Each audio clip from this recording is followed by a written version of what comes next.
नमस्कार प्यारे साथियों, आप सभी का स्वागत है आपके अपने YouTube चैनल एजुकेशन नुक में। आज की इस क्लास में हम करने वाले हैं रेलवे ग्रुप डी के लिए सामान्य विज्ञान के most important previous year question. यह हमारी प्रीवियस ईयर क्वेश्चन की क्लास संख्या 9 है। इससे पहले मैंने आपको 8 क्लास करा दी है।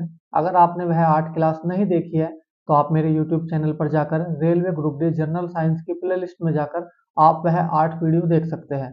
तो आज की यह 9वीं क्लास हम स्टार्ट करते हैं। क्वेश्चन नंबर 1, सबसे उचित विकल्प चुनें। संवेग में डैश होता है, आपको बताने की संवेग में क्या होता है। आपको चार ऑप्शन दिए हैं। ए ऑप्शन है कोई दिशा नहीं, बी ऑप्शन है दिशा, सी ऑप्शन है परिणाम और दिशा, और डी ऑप्शन है आपका परिमाण। तो संवेग क्या है? एक संवेग है आपकी एक सदिश राशि। तो सदिश राशि में क्या होता है? आपका परिमाण और दिशा दोनों होते हैं। तो आपका सी ऑप्शन सही हो जाएगा, परिमाण और दिशा। क्योंकि संवेग क्या है? संवेग है आपकी सदिश राशि। मैंने आपको बताया था कि सदिश राशि किसे कहते हैं? वे भौतिक राशियां जिन्हें व्यक्त करने के लिए हमें परिमाण और दिशा दोनों की आवश्यकता होती है, उसे क्या कहते हैं? हम सदिश राशि कहते हैं। अदिश राशि किसे कहते हैं? वे भौतिक राशियां जिन्हें व्यक्त करने के लिए केवल परिमाण की आवश्यकता होती है, दिशा की आवश्यकता नहीं होती है, उसे क्या कहते हैं? हम उसे कहते हैं अदिश राशि। ठीक है, अगले क्वेश्चन पर चलते हैं अब हम। क्वेश्चन नंबर 2, सदिश मतलब वेक्टर राशि का उदाहरण क्या है? आपको इनमें से बताना है कि सदिश राशि का उदाहरण क्या है। आपको चार ऑप्शन दिए हैं। ए ऑप्शन है वजन, बी ऑप्शन है तापमान, सी ऑप्शन है वेग और डी ऑप्शन आपका लंबाई। तो सदिश राशि का इनमें से उदाहरण कौन सा है? वो है आपका वेग। वेग क्या है? आपकी एक सदिश राशि है। ठीक है, अगले क्वेश्चन पर चलते हैं अब हम। क्वेश्चन नंबर 3, एक सदिश राशि में परिमाण और दिशा दोनों होते हैं, जबकि अदिश राशि में केवल परिमाण होता है और दिशा नहीं होती। निम्न में से कौन सा एक सदिश राशि है? आपको बताना है इन चार विकल्प में से कौन सा एक सदिश राशि का उदाहरण है। ए कार्य, बी गति, सी विस्थापन और डी ऊर्जा।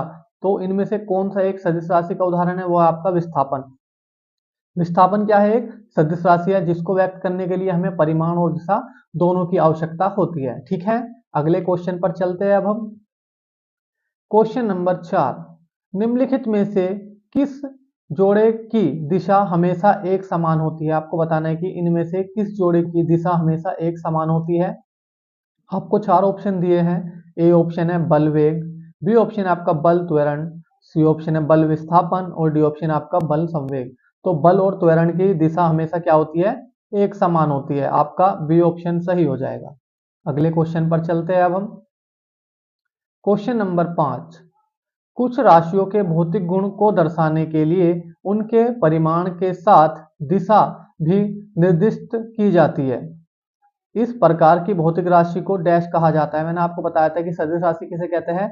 वे भौतिक राशियां जिन्हें व्यक्त करने के लिए हमें परिमाण और दिशा दोनों की आवश्यकता होती है, उन्हें क्या कहते हैं? हम सदिश राशि कहते हैं। और अदिश राशि किसे कहते हैं? वे भौतिक राशियां जिन्हें व्यक्त करने के लिए हमें केवल परिमाण की आवश्यकता होती है, उन्हें क्या कहते हैं? हम अदिश राशि कहते हैं। तो हमें क्या कहा है इसने कि जिसको व्यक्त करने के लिए परिमाण के साथ साथ दिशा की भी आवश्यकता होती है, तो उसे क्या कहते हैं? हम उसे कहते हैं हम सदिश राशि। आपका ए ऑप्शन सही हो जाएगा, सदिश राशि। ठीक है, अगले क्वेश्चन पर चलते हैं अब हम। क्वेश्चन नंबर 6, निम्न में से डैश अदिश राशि नहीं है। आपको बताना है कि इनमें से अदिश राशि नहीं है। ए आयतन, बी द्रव्यमान, सी बल और डी लंबाई। तो इनमें से अदिश राशि कौन सी नहीं है? सी ऑप्शन आपका सही हो जाएगा, बल। बल क्या है? आपकी सदिश राशि है। ठीक है भाई, क्या है? सदिश राशि। क्योंकि बल को व्यक्त करने के लिए हमें परिमाण के साथ साथ बल की दिशा की भी आवश्यकता होती है। ठीक है, अगले क्वेश्चन पर चलते हैं अब हम। क्वेश्चन नंबर 7, कार्य में डैश। आपको बताने की कार्य में क्या है। ए कोई दिशा नहीं होती, केवल परिमाण होता है। बी दिशा और परिमाण दोनों ही नहीं होते। सी दिशा और परिमाण दोनों होते हैं। और डी केवल दिशा होती है, परिमाण नहीं होता। तो कार्य में कोई दिशा नहीं होती, केवल परिमाण होता है। आपका ए ऑप्शन सही हो जाएगा। ठीक है, अगले क्वेश्चन पर चलते हैं अब हम। क्वेश्चन नंबर 8, निम्न में से कौन अधिक काम कर सकता है? आपको बताने की इनमें से कौन अधिक काम कर सकता है। ए एक घूमता हुआ पहिया, बी बंदूक की एक चलती हुई गोली, सी गतिशील पत्थर और डी एक उठाया हुआ हथौड़ा। तो इनमें से सबसे अधिक कार्य कौन कर सकता है? बंदूक की एक चलती हुई गोली। ठीक है भाई, आपका बी ऑप्शन सही हो जाएगा। ठीक है, अगले क्वेश्चन पर चलते हैं अब हम। क्वेश्चन नंबर 9, 20 न्यूटन का एक बल एक वस्तु को 2 मीटर विस्थापित कर देता है और 20 जूल कार्य करता है। बल और विस्थापन के बीच कोण है, आपको बताना है बल और विस्थापन के बीच कितना कोण है।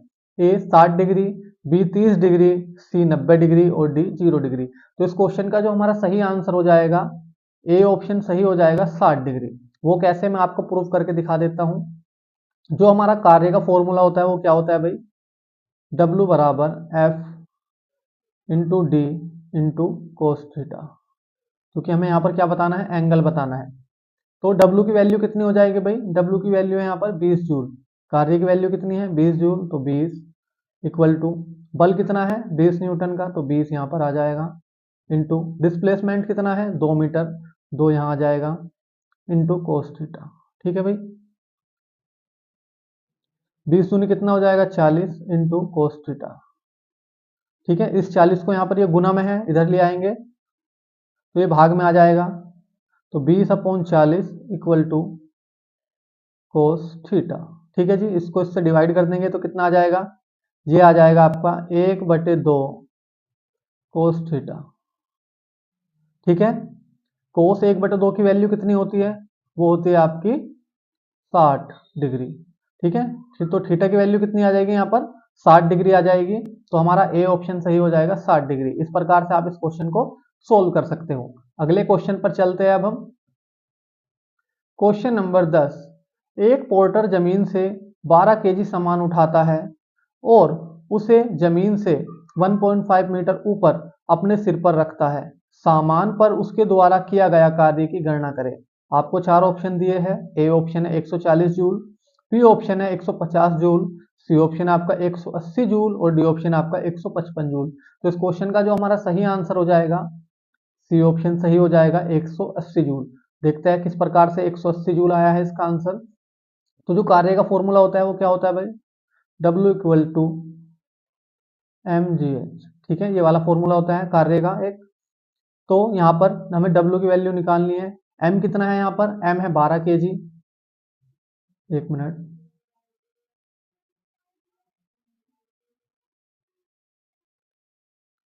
कितना भाई? M कितना है? 12 इंटू जी की वैल्यू कितनी दी है यहाँ पर? 10।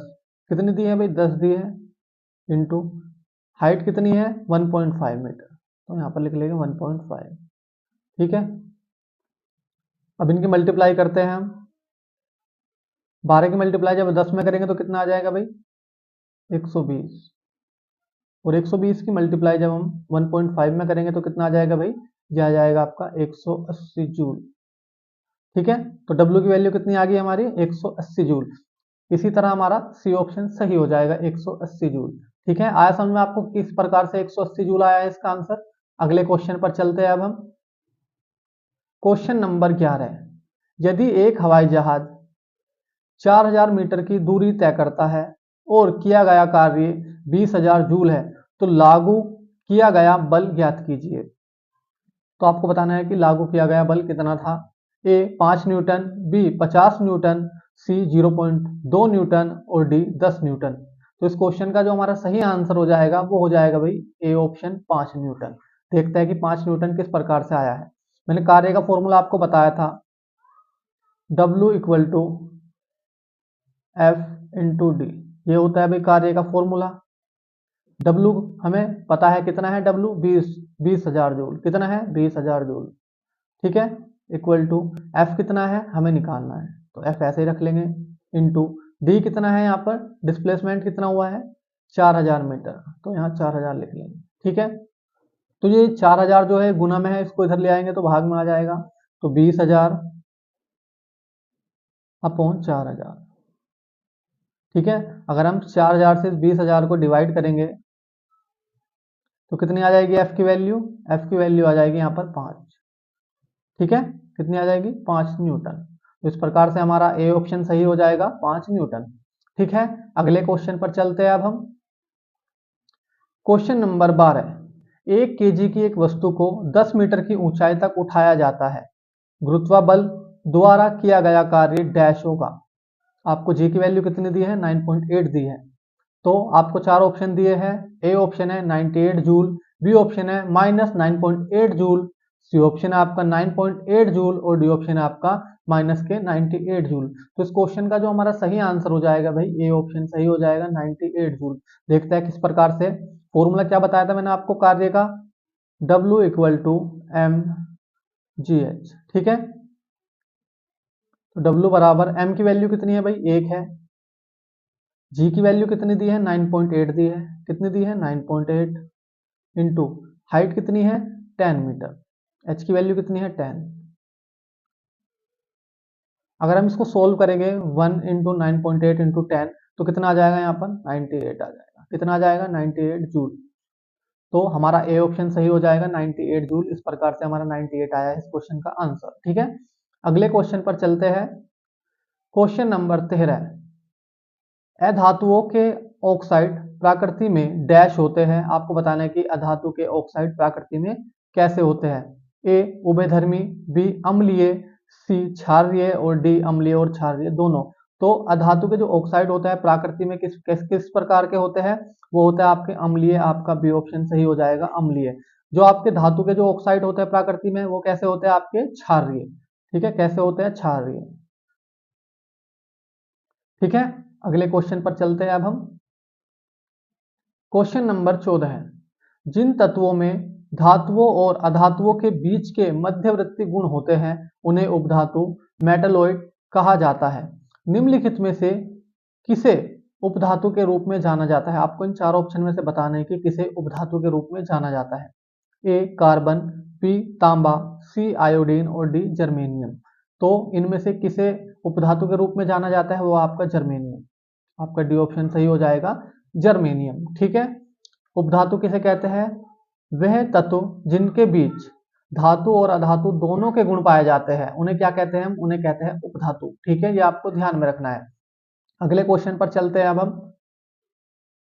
क्वेश्चन नंबर 15, निम्नलिखित में से किसका उपयोग सर्वाधिक आम तौर पर सौर सेलों में अर्धचालक के रूप में किया जाता है। आपको बताना है कि इनमें से किसका प्रयोग सोलर सेल में किया जाता है अर्धचालक के रूप में। ए ZnSi, बी GaAs, सी GeAs और डी ZmTe। तो किसका किया जाता है, वो किया जाता है Ga और As का। Ga मतलब क्या होता है, गैलियम। क्या होता है भाई, गैलियम।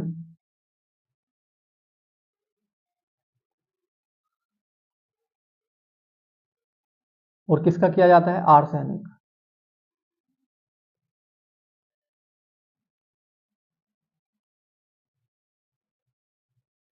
और किया जाता है आपका सिलिकॉन का।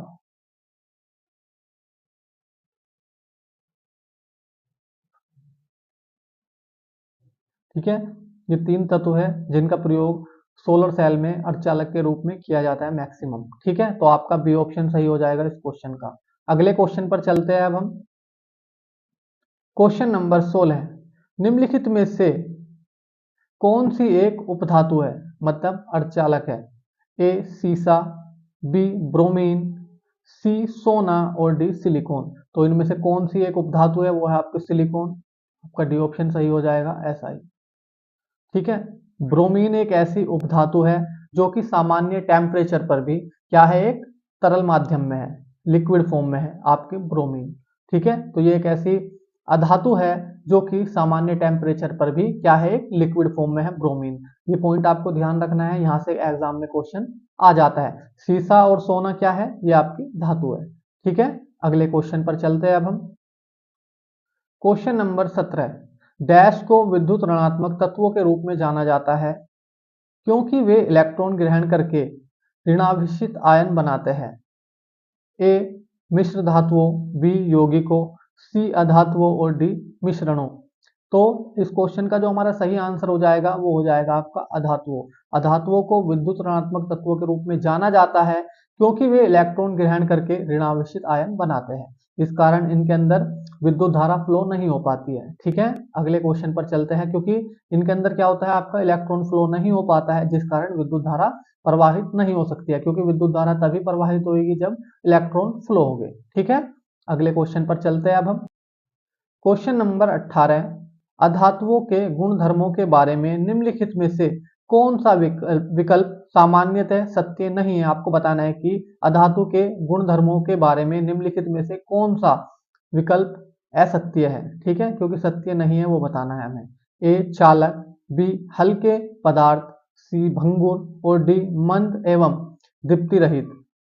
तो अधातु के रूप में कौन सा कथन इनमें से गलत है, मतलब असत्य है, वो कौन सा है आपका चालक। क्योंकि जो आपकी अधातु होती है वो क्या होती है, आपकी कुचालक होती है, विद्युत की चालक नहीं होती है। ठीक है, ग्रेफाइट को छोड़कर, किसको, ग्रेफाइट को छोड़कर, क्योंकि जो ग्रेफाइट है वो एक अधातु है, फिर भी उसके अंदर आपका करंट फ्लो हो जाता है और टेम्परेचर भी फ्लो हो जाता है। ठीक है, इस क्वेश्चन का हम एक्सप्लेनेशन देख लेते हैं एक बार। तो अधातुओं में निम्नलिखित गुण होते हैं। कौन कौन से गुण होते हैं भाई अधातुओं में। धातुओं की तुलना में प्राय ग्रेफाइट को छोड़कर विद्युत तथा उष्मा के कुचालक होता है। जो आपकी अधातु होती है वो क्या होती है, आपकी विद्युत की कुचालक होती है और उष्मा की भी कुचालक होती है, ग्रेफाइट को छोड़कर। क्योंकि ग्रेफाइट एक ऐसी अधातु है जिसके अंदर करंट भी फ्लो हो जाती है और टेम्परेचर भी फ्लो हो जाता है, मतलब हीट भी, उष्मा भी प्रवाहित हो जाती है। ठीक है, ये आपको ध्यान रखना है पॉइंट। अधातुओं का घनत्व कम होता है तथा वे भंगुर भी होते हैं, और ये हल्के पदार्थ होते हैं। जो आपकी अधातु होती है उनका जो घनत्व होता है वो कम होता है, और ये भंगुर होते हैं और हल्के पदार्थ होते हैं। अधातुओं का क्वथनांक और गलनांक धातुओं से काफी कम होता है, और ये धातुओं की तुलना में मंद तथा चमक रहित होते हैं। ठीक है, तो आपको समझ में आ गए होंगे कि अधातु के अंदर कौन कौन से गुण होते हैं। अगले क्वेश्चन पर चलते हैं अब हम। क्वेश्चन नंबर 19, निम्नलिखित विकल्पों में से कौन सा उपधातुओं का गुणधर्म है। ए ध्वन्यात्मक, बी आघातवर्धनीय, सी अर्धचालक और डी तन्य। तो इनमें से आपको बताना है कि उपधातुओं का गुणधर्म कौन सा है। तो वो हो जाएगा आपका अर्धचालक। जो आपकी उपधातु होती है वो क्या होती है, आपकी अर्धचालक होती है, क्योंकि उसके अंदर धातु और अधातु दोनों का गुण पाया जाता है। आपका सी ऑप्शन सही हो जाएगा, अर्धचालक। ठीक है, अगले क्वेश्चन पर चलते हैं अब हम। क्वेश्चन नंबर 20, धातुएं विद्युत की अच्छी सुचालक होती है क्योंकि उनमें बहुत सारे ढीले आबंधित डैश होते हैं। ए परमाणु, बी प्रोटॉन, सी इलेक्ट्रॉन और डी न्यूट्रॉन। तो धातु के अंदर वो धातु उतनी अच्छी सुचालक होगी जिसके अंदर जितने मैक्सिमम इलेक्ट्रॉन फ्लो होंगे। तो आपका सी ऑप्शन सही हो जाएगा, इलेक्ट्रॉन। जिस धातु के अंदर जितने अधिक इलेक्ट्रॉन फ्लो होंगे वह विद्युत की उतनी अच्छी क्या होगी, चालक होगी। तो विद्युत की सबसे अच्छी चालक कौन सी धातु है, वो है आपकी चांदी। कौन सी है भाई, चांदी। ये जी, ठीक है, आया समझ आपको। अगले क्वेश्चन पर चलते हैं अब हम। क्वेश्चन नंबर 21, निम्नांकित चित्र में दिखाई गई कोशिका पादप में कहाँ पाई जाती है। आपको बताना है कि जो आपको चित्र दिया है यह कोशिका पादप में कहाँ पाई जाती है। ए परोहर सिरे, बी बीज अंकुरण, सी जाइलम और डी जड़। तो जो आपको ये सेल दिखाई गई है यह पादप में कहाँ पाई जाती है, जड़ में पाई जाती है। आपका डी ऑप्शन सही हो जाएगा, जड़। ठीक है भाई, पादप के जड़ में यह कोशिका आपकी पाई जाती है। ठीक है, अगले क्वेश्चन पर चलते हैं अब हम। क्वेश्चन नंबर 22, पादप कोशिकाओं में मौजूद डैश की मात्रा संचालन को सुगम बनाने के लिए कोशिकाओं की संरचना में परिवर्तन कर देती है। ए जल, बी विद्युत रासायनिक स्पंदों, सी हार्मोन और डी प्रोटीन। तो इस क्वेश्चन का जो हमारा सही आंसर हो जाएगा वो ऑप्शन हो जाएगा आपका जल। ठीक है, ए ऑप्शन आपका सही हो जाएगा, जल। अगले क्वेश्चन पर चलते हैं अब हम।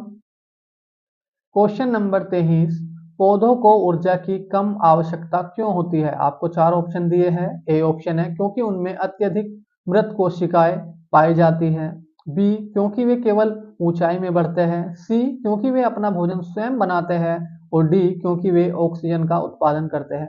तो इस क्वेश्चन का जो हमारा सही आंसर हो जाएगा, ए ऑप्शन सही हो जाएगा, क्योंकि उनमें अत्यधिक मृत कोशिकाएं पाई जाती है, इस कारण पौधों को कम ऊर्जा की आवश्यकता होती है। ठीक है, अगले क्वेश्चन पर चलते हैं अब हम।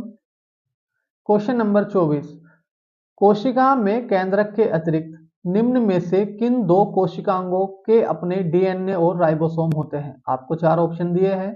ए ऑप्शन है लवक और माइटोकॉन्ड्रिया, बी ऑप्शन है आपका लवक और गोल्जी काय, सी ऑप्शन है माइटोकॉन्ड्रिया और गोल्जी काय, और डी ऑप्शन है माइटोकॉन्ड्रिया और राइबोसोम।